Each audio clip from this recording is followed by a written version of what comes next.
Alright, seasons, beatings, everybody. Ha, get it? Because it's a beat 'em up.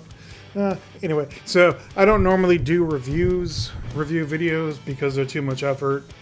To be honest, a lot of times I don't really finish playing games. But whatever, I'm going to do one.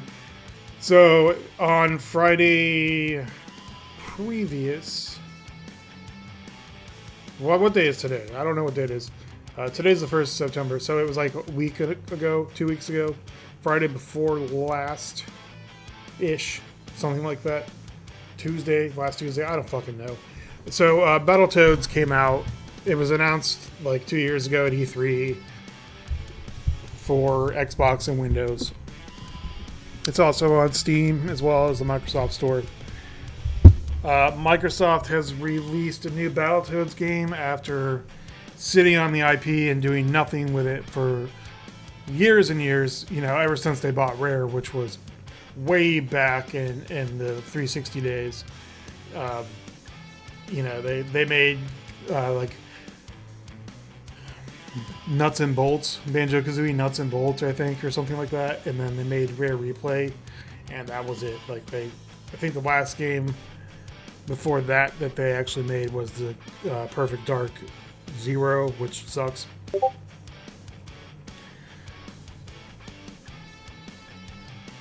There's a lot of backlash, and when I say a lot, I'm not honestly going to claim that it's a lot, because it probably isn't.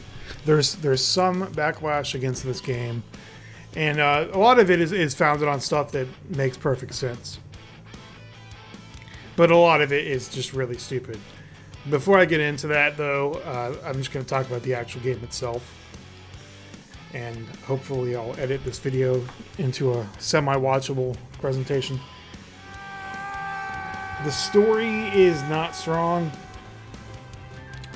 It's really stupid, to be honest. I mean, it's not any stupider than any other game. But the Battletoads, apparently after their confrontation with Dark Queen in the end of the original games, gets locked in this underground bunker by the true villains, which weren't the Dark Queen all along. So they've been stuck down there for 25 years. Spoiler alert, it's literally in the first 10 minutes of the game. And they've just been living out this fantasy that they're superheroes, everything revolves around them. Turns out that's not the case. So they have to go get real jobs, which sucks. And eventually they say screw this, and they come up with this genius plan that the Dark Queen is, she's real, she's a villain, so they're gonna go fight her and get some popularity back. And then the story just kind of falls apart from there. It makes no sense. Now, the story itself is one thing. The execution is kind of poor, or at least not anything to write home about. Pretty much 100% of the story, exposition, takes place in a cutscene, and the cutscenes are all like cartoons.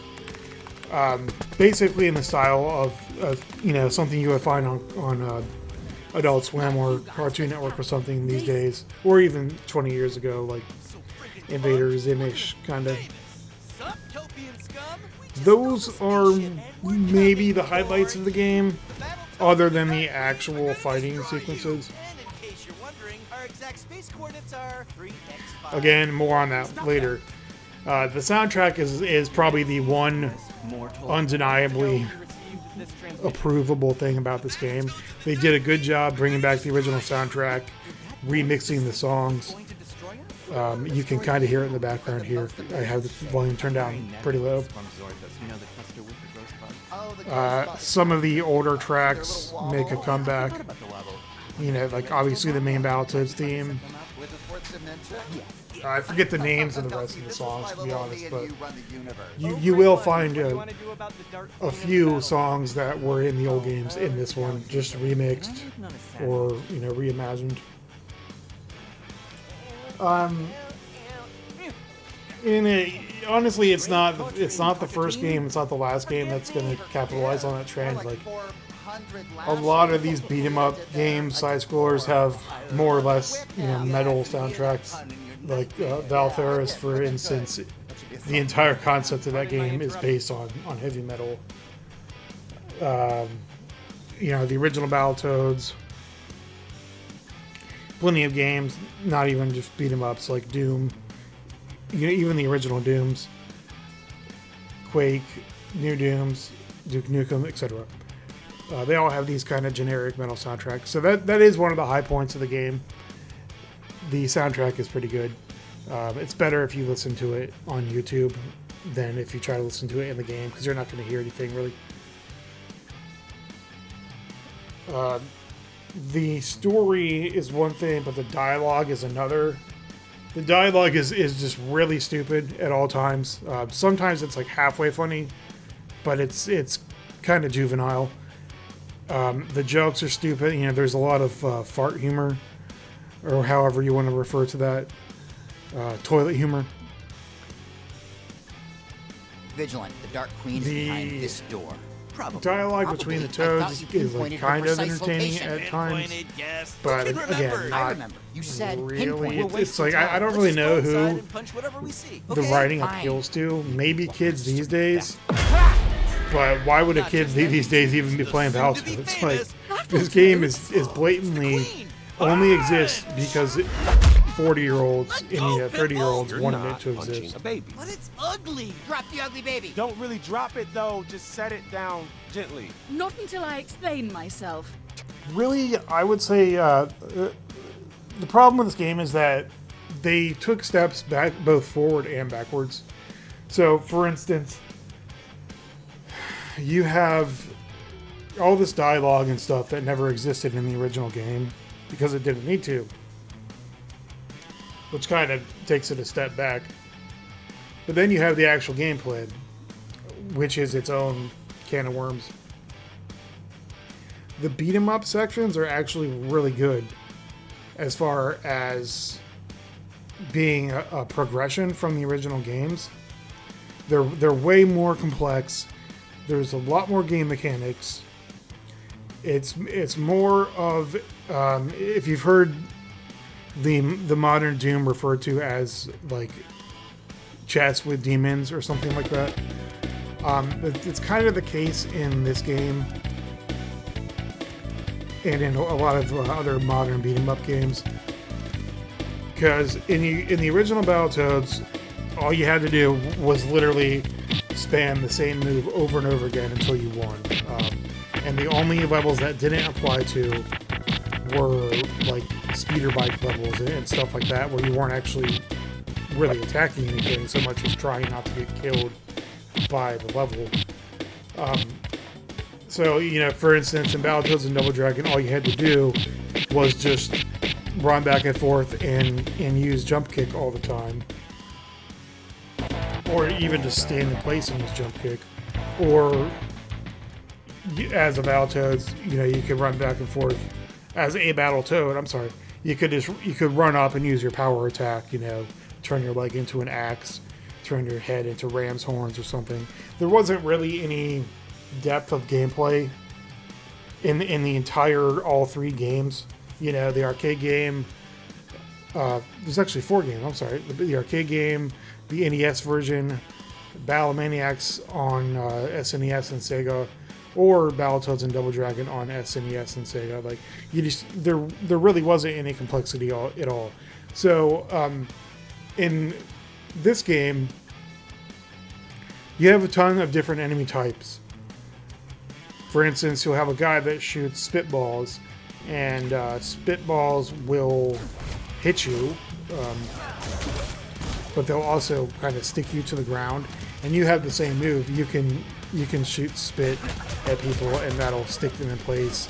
It's used as a crowd control move more than anything.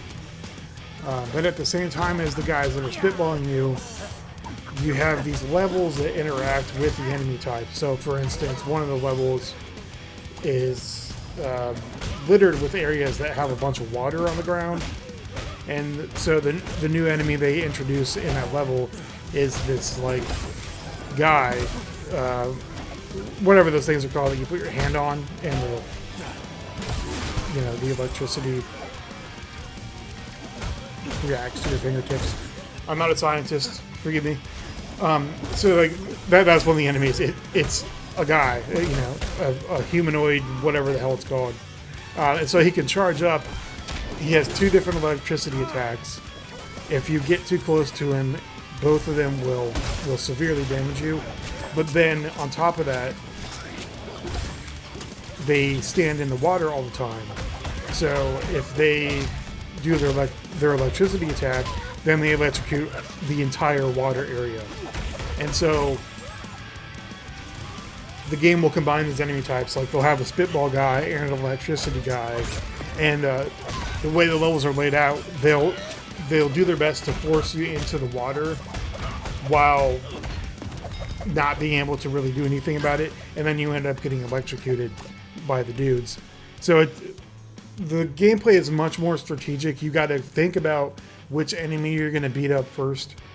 Or more importantly, even if you're playing with 2 or 3 people, you got to decide how you're going to micromanage the enemies or who's going to do what, whether you're going to spitball them or whatever. Because alone, I mean, it's hard enough with 2 people, but when you're alone, it's just ridiculously intense, even on normal difficulty. You have to constantly be on the move. You have to constantly be trying to micromanage and crowd control these enemies, and then at the same time hope that you don't die. And regardless of what enemy it is, all the enemies do severe amounts of damage, just like the original game. So, whereas the original games would have like maybe 6 dudes on screen at once, maybe 4, this game is going to have like 11 guys on screen at once, even if you're in single player, and they're all beating the hell out of you at the same time. And like I said, there's multiple different types. So, in addition to the spitball guys, the electricity guys, you also have guys that are throwing projectiles at you all the time. Some of the projectiles actually like track you down across the different 2 dimensions, 3 dimensions. You also have, there's a lot of guys that have shields, so you have to use your breaker attacks, which is the stuff that everyone's familiar with. Like their leg turns into an axe, or the ram horns, or an anvil, or a wrecking ball, or whatever. Those are the moves you have to use to break the guy's block so you can actually hit them. Otherwise, you're just punching a shield for eternity until you do it. So they combine all these different guys together.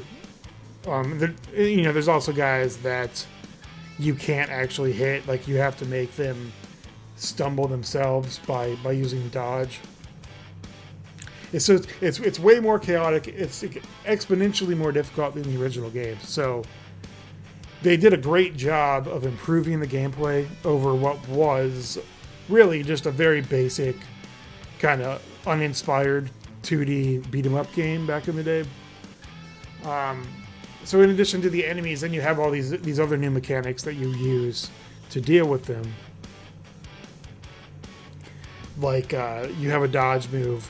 So, like I was saying, there's certain enemies that you have to dodge at the right time in order to avoid getting hit. And then, in addition to that, you have your tongue. So you use your tongue to grab flies all around the levels and heal yourself. You also can use your tongue to pull enemies towards you, to pull hidden objects in the background towards you, and then you also use your tongue to travel.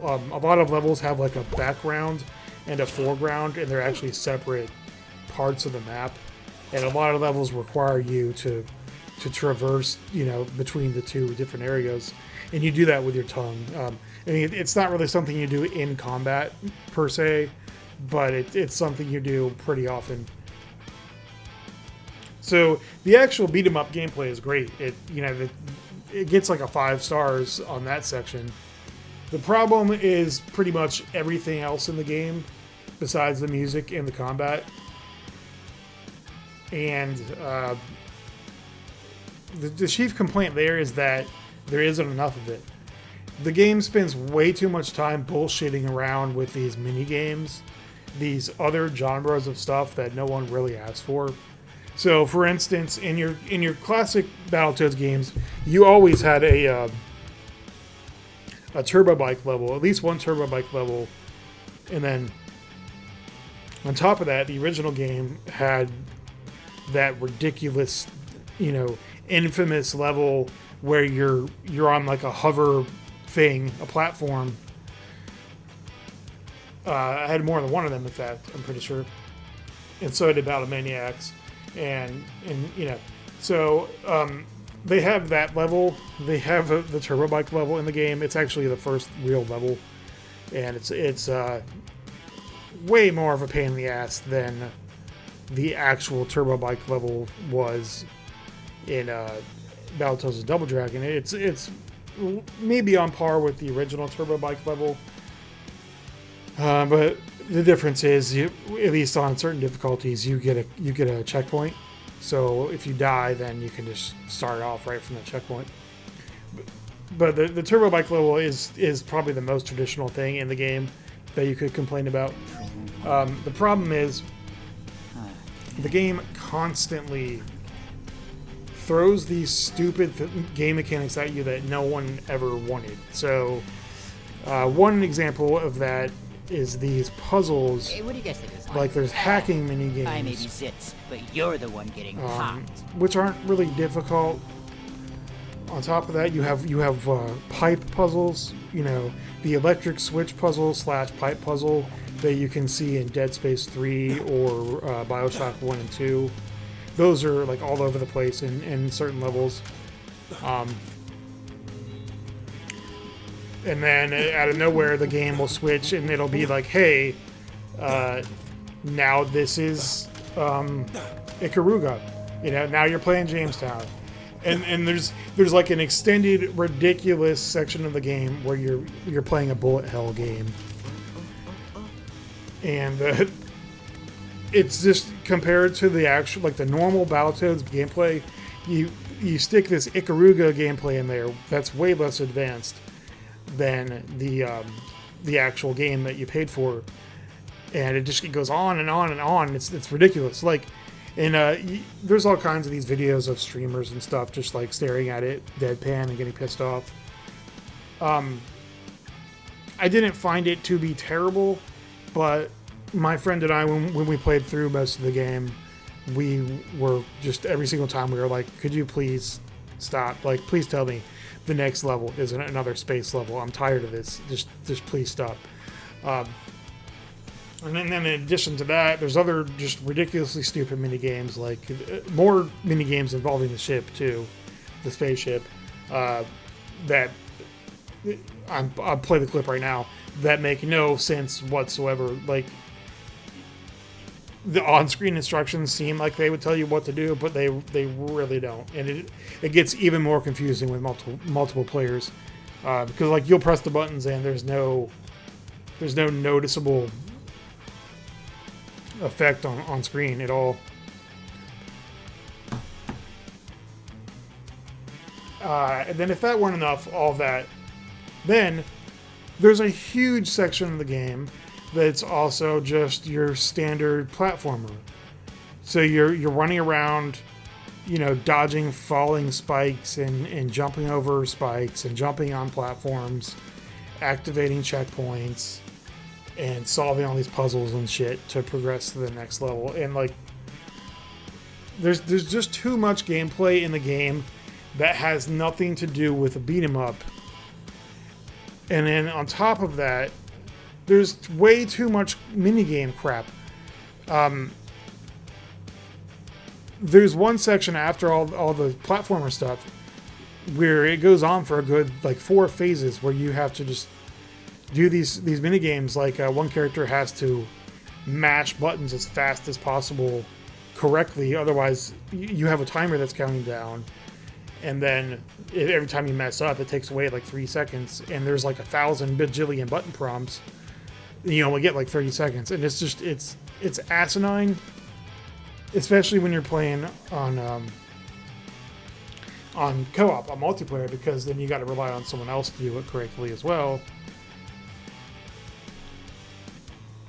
So I really feel like if they had just removed that, or at least toned that stuff down in the game, it would be a lot better received. Now, the complaints I was talking about earlier are really... It's stuff that I also take issue with, but it's not, like, again, it's not a deal breaker. Like, you know, ever since they showed concept art and gameplay, people complained about the Dark Queen's outfit. Because they changed the Dark Queen from this, like, you know, 90s, 80s, like, bondage-looking woman, you know, with a corset and huge tits, to, like, this Dexter's Laboratory, like, Kim Possible looking, like, super skinny girl with a British accent. And so everybody complained about it. They're like, oh, you know, bring back my Dark Queen, etc., etc. Even though the Dark Queen had almost no role whatsoever in the original games. I mean, she had maybe a combined total of like 2.5 minutes of screen time, just based on how long it took the game to load, you know, 28 years ago on a fucking... more than that, even 30 years ago almost, on a, you know, on a 16-bit machine. So it's just a stupid complaint.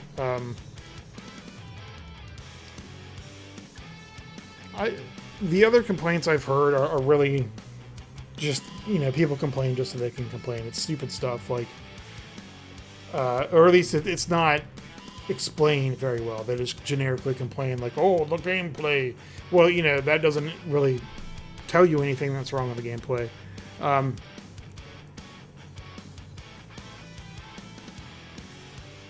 Thematically, the game is completely different, it feels like. Because in the original games, you were beating up... I mean, you were beating up enemies that made no sense. Like in Battle Maniacs, you were fighting a whole bunch of pigs and stone pigs and bees and shit like that.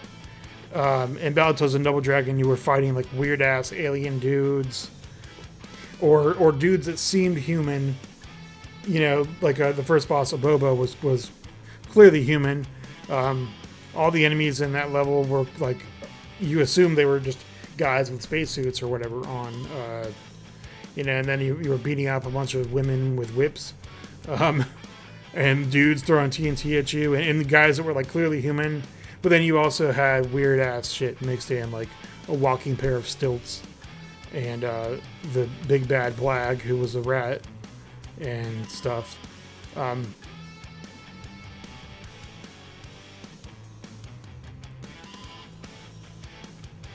But I think it fits with the theme of the new game, just because from the beginning there was nothing consistent about it. Like you know, from the very first time you saw anyone that wasn't the Battletoads, like they were clearly aliens, rather than ever putting in humans in the game, because there are no humans in the entire game. Going back to the Dark Queen thing, there's a line in the game where she talks where the Battletoads talk about her outfit. And it's apparently supposed to be a jab at people that complained because they didn't like her outfit. And so, you know, then people want to complain about the fact that they are being called out for complaining about something irrelevant.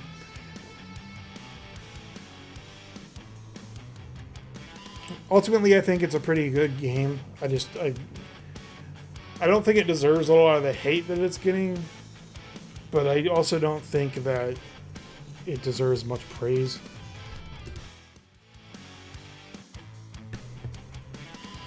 I'm not gonna give it a numerical rating, but I think it's worth it because there really aren't any good beat 'em up games anymore.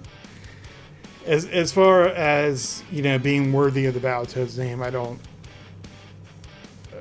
I wouldn't really say it is or isn't. It's definitely an improvement on the original games in a lot of ways. I think that trying to make the game appeal to a modern audience has this like obligation attached to it to, you know, to have voice acting, to have this what they want to call or what you might call a more advanced story or something, a more cohesive story. Like that's really not necessary. Battletoads never really had a story that made any sense. It was just like, go beat some dudes up, and here's the big baddie at the end. She stole your pizza or something. Like it doesn't really need this story that has justification for everything. But I'm not going to really criticize it for having a stupid story, because that's not the point of the game.